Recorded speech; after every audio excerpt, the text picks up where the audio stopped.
दर्शक बंधुओं, गुरुवार का दिन भगवान विष्णु और माता लक्ष्मी का दिन माना जाता है। और आज मैं आपको ऐसी दिव्य कथा सुनाने जा रहा हूं जिसे सुनते ही मन के द्वार खुल जाते हैं, दुख अपने आप पिघलते जाते हैं और घर में सौभाग्य का दीपक स्वयं जल उठता है। बहुत समय पहले आनंदपुर नामक गांव में देवकी नाम की स्त्री रहती थी। वह जितनी सरल थी उतनी ही कर्मठ भी थी, लेकिन विडंबना यह कि उसके भाग्य का पहिया कभी उसकी ओर घूमता ही नहीं था। पति का व्यवसाय बार बार घाटे में चला जाता था, बच्चों की पढ़ाई रुकती रहती थी और घर का कोना कोना जैसे किसी अदृश्य बोझ से दबा था। देवकी हर दिन सुबह माता लक्ष्मी का नाम लेकर काम पर लग जाती, लेकिन फिर भी उसके घर में सुख का दीप जलने का नाम नहीं लेता था। एक दिन ऐसा हुआ कि देवकी के पति का कारोबार पूरी तरह बंद हो गया। घर में खाने तक के लाले पड़ गए। उस दिन देवकी ने रोते हुए आकाश की ओर देखा और बोली, प्रभु, यदि मेरी भक्ति सच्ची है तो मुझे राह दिखाओ। मेरा परिवार अब मेरा सहारा नहीं रहा, मैं किससे कहूं। तभी पवन में एक मधुर सुगंध उठी और उसके सामने एक वृद्ध वट वृक्ष के नीचे एक तेजस्वी पुरुष प्रकट हुए। आंखों में अपार करुणा, हाथ में कमंडल और चेहरे पर विष्णु कृपा का तेज। देवकी डर गई, लेकिन वृद्ध व्यक्ति ने कहा, मत घबराओ पुत्री, मैं कोई साधारण मानव नहीं, मैं स्वयं देवगुरु बृहस्पति का दूत हूं। तुम्हारी पुकार सुनकर आया हूं। देवकी हाथ जोड़कर रो पड़ी, प्रभु, मुझसे कहां भूल हो गई। मेरा घर तो जैसे अंधकार का घर बन गया है। वृद्ध दूत मुस्कुराए और बोले, पुत्री, मनुष्य का जीवन तब अंधकार से भर जाता है जब वह आशा छोड़ देता है, लेकिन तुमने आशा नहीं छोड़ी। यही तुम्हारी सबसे बड़ी तपस्या है। अब सुनो, तुम्हारे घर में सुख इसलिए नहीं ठहरा क्योंकि तुमने कभी गुरुवार का व्रत विधि से नहीं किया। यह व्रत केवल पूजा नहीं, यह भगवान विष्णु और माता लक्ष्मी को मन में स्थायी स्थान देने का मार्ग है। यदि तुम यह व्रत सच्चे भाव से करोगी तो तुम्हारे घर में इतना सौभाग्य आएगा कि अपने भाग्य पर स्वयं तुम्हें आश्चर्य होगा। देवकी ने आंसू पोंछते हुए कहा, प्रभु, मुझे मार्ग बताइए, मैं यह व्रत कैसे करूं। उन्होंने कहा, गुरुवार के दिन स्नान कर स्वच्छ पीले वस्त्र पहनो, विष्णु भगवान के सामने दीप जलाओ, केले के पत्ते पर हल्दी का तिलक करो और मंत्र बोलो, एयुएम नमो नारायणाय। फिर यह कथा सुनो और पीली वस्तु जैसे चना गुड़ कपड़ा दान करो। यदि किसी गरीब को भोजन कराओगी तो माता लक्ष्मी का आशीर्वाद दुगुना होगा। इतना कहकर दूत ने अपना कमंडल उठाया, आकाश की ओर देखा और प्रकाश में लीन हो गए। देवकी कुछ क्षण वहीं खड़ी रही, उसका दिल हल्का हो गया था। अगले गुरुवार उसने पहली बार सच्चे मन से व्रत रखा, दीप जलाया, कथा सुनी और एक वृद्ध दंपत्ति को भोजन कराया। जैसे ही उसने भोजन परोसा, उसके घर के कोने कोने में एक हल्की सी चमक फैलने लगी। उस रात देवकी ने वर्षों बाद सुकून की नींद ली। अगले दिन सुबह दरवाजे पर दस्तक हुई। बाहर एक व्यापारी खड़ा था जिसने बताया कि उसके पति के पुराने व्यवसाय का पैसा जो कभी फंस गया था वह अब वापस मिल गया है। देवकी की आंखें खुशी से छलक उठीं। ऐसा लगा जैसे जीवन अचानक मुस्कुरा उठा हो। फिर एक सप्ताह बाद उसके बड़े बेटे के लिए एक नामी स्कूल से छात्रवृत्ति की चिट्ठी आई। उन दिनों घर में जो ठंडापन था वह धीरे धीरे पिघल रहा था। सबसे बड़ा चमत्कार तब हुआ जब उसके पति ने एक नया काम शुरू किया और पहला ही सौदा इतना सफल हुआ कि पूरा परिवार हैरान रह गया। देवकी अब हर गुरुवार व्रत रखती थी और जो कुछ भी होता वह भगवान विष्णु की कृपा मानती थी। गांव वाले अब उसके घर आने लगे, कहते, देवकी बहन, तुम्हारे घर में तो जैसे स्वर्ग उतर आया है, हमारा भाग्य भी जगाओ। देवकी मुस्कुराती और कहती, भाग्य कोई वस्तु नहीं जिसे कोई दे दे। भाग्य वहीं जगता है जहां भक्ति, सत्य और गुरुवार की श्रद्धा निवास करती है।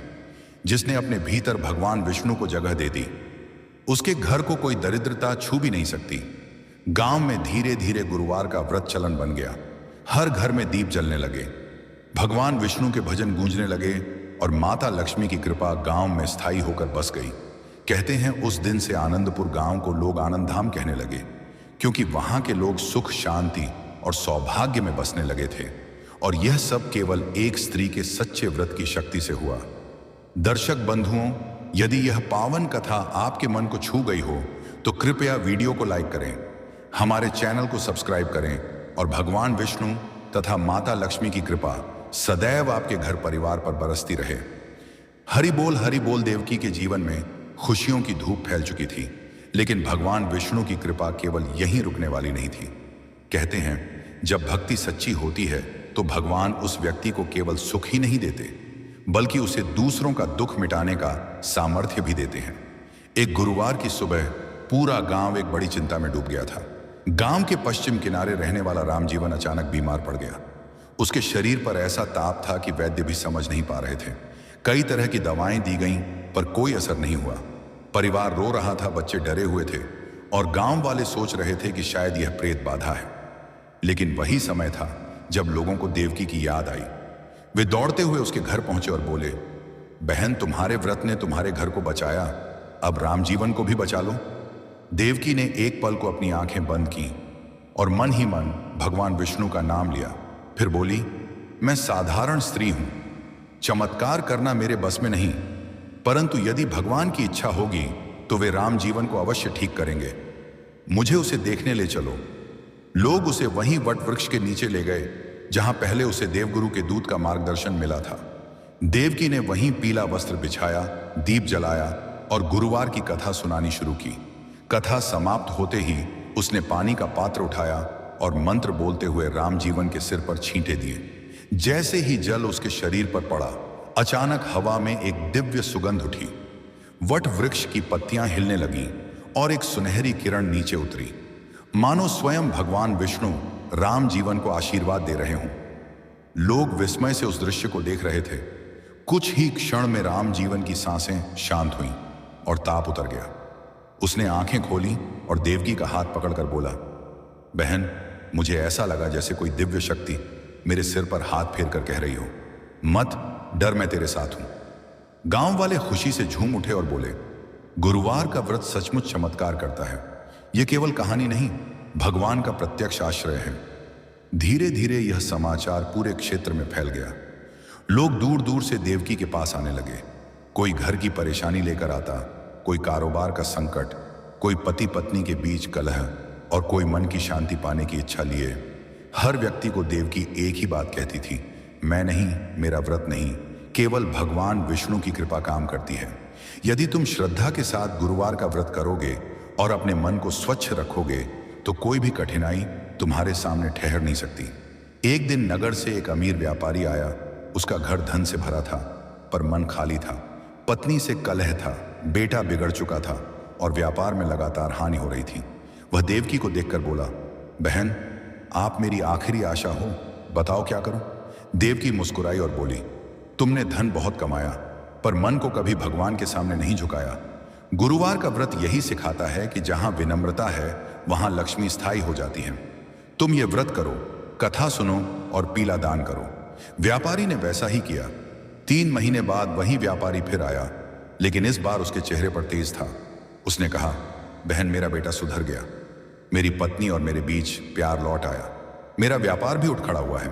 अब मैं हर गुरुवार गरीबों को भोजन कराता हूं। देवकी ने भगवान विष्णु की मूर्ति की ओर देखा और मन में कहा, प्रभु, आपने मेरी लाज रख ली। और लोग सोचते थे कि चमत्कार देवकी करती है, लेकिन सच्चाई यह थी कि चमत्कार भगवान विष्णु कर रहे थे। देवकी केवल माध्यम थी। समय बीतता गया, लेकिन गुरुवार का व्रत पूरे क्षेत्र में ऐसा फैल गया कि लोग कहते थे, जो गुरुवार की कथा सुन ले उसके घर में कभी अन्न जल की कमी नहीं होती। लक्ष्मी माता स्वयं द्वार पर खड़ी रहती हैं और उसे संकटों से बचाती हैं। और एक दिन ऐसा भी आया जब देवकी के घर स्वयं भगवान विष्णु के दूत प्रकट हुए और बोले, पुत्री, तुम्हारा कार्य पूर्ण हो चुका है। आज से तुम्हें वरदान दिया जाता है कि तुम्हारे वंश में कभी दरिद्रता नहीं रहेगी। तुम्हारी आगे आने वाली 7 पीढ़ियां भगवान की कृपा में विचरण करेंगी। देवकी की आंखों से आंसू बह निकले, पर वे आंसू दुख के नहीं, श्रद्धा के थे। उसने दूत के चरण छुए और कहा, प्रभु, यह सब आपकी कृपा है, देवताओं की अनुकंपा है। और जैसे ही दूत प्रकाश में विलीन हुए, उसी क्षण आकाश में दिव्य घंटियों की ध्वनि गूंज उठी। गांव वालों ने उस दिन को गुरुवार उत्सव घोषित कर दिया। लोग पीले वस्त्र पहनकर दीप जलाने लगे और विष्णु भगवान की आरती गाई। उस दिन आनंदपुर गांव ऐसा चमक रहा था मानो पृथ्वी पर बैकुंठ उतर आया हो। और कहते हैं, जो भी उस दिन उपस्थित था उसके जीवन की दिशा बदल गई थी, क्योंकि उसने अपनी आंखों से देखा था कि गुरुवार का व्रत केवल आस्था नहीं, चमत्कार है, केवल कथा नहीं, ईश्वर का आह्वान है, केवल पूजा नहीं, मन की शुद्धि का मार्ग है।